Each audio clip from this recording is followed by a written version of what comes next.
In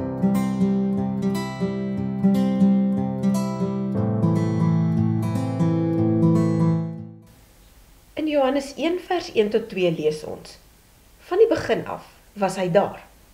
Ons het hom self gehoor. Ons het hom met ons eie oë gesien. Ja, ons het hom gesien en met ons hande aan hom geraak. Hy is die woord, die lewe. Die lewe het gekom. Ons het hom gesien en is getuie daarvan. En ons verkondig aan julle die ewige lewe wat by die Vader was en aan ons geopenbaar is. Johannes was een van Jesus se disippels wat vir 3 jaar saam met hom deur die stofstrate van Jerusalem en die omliggende omgewing gestap het. Hy het elke dag gehoor wat Jesus leer en was by wanneer Jesus dit wat die disippels nie verstaan het nie, verduidelik het. Hy het elke wonderwerk wat Jesus gedoen het, gesien.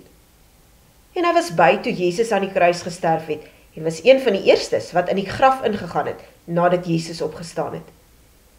Hy kon dus inderdaad getuig van dit wat hy met sy eie oë gesien, sy eie ore gehoor en sy eie hande aangeraak het. Hy kon ook getuig van die verskil wat Jesus in sy lewe gemaak het. Voor hy Jesus ontmoet het, was hy 'n visserman. Daarna was hy 'n visser van mense wat nie net getuig het oor wie Jesus is en wat hy in sy lewe gedoen het nie, maar hy was ook die skrywer van 'n boek en briewe wat in die Bybel opgeneem is.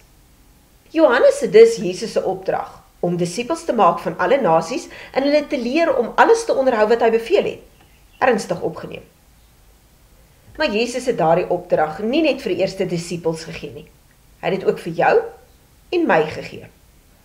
Nou is jou vraag dalk, hoe doen ek dit? Hoe getuig ek van Jesus? Hier is 'n paar idees wat jy sommer so in jou alledaagse lewe kan gebruik. Leef jou geloof uit. 'n Mens se woorde is belangrik, maar jou dade spreek harder. Wanneer jy ander met liefde, geduld en genade behandel, wys jy vir hulle iets van Jesus. Deel jou persoonlike getuienis. Elkeen van ons het 'n ander storie oor hoe ons Jesus ontmoet het en hoe hy ons lewens verander het. Jy kan jou storie met ander deel en so van Jesus getuig. Gebruik jou daaglikse gesprekke. Ek is seker jy het nog maar min 'n dag in jou lewe gehad waar iemand jou nie vertel het van 'n probleem wat hulle het of dinge waarvoor hulle bang is nie. Wanneer dit weer gebeur, kan jy vir hulle vertel hoe jou geloof in Jesus jou help om deur moeilike tye te kom.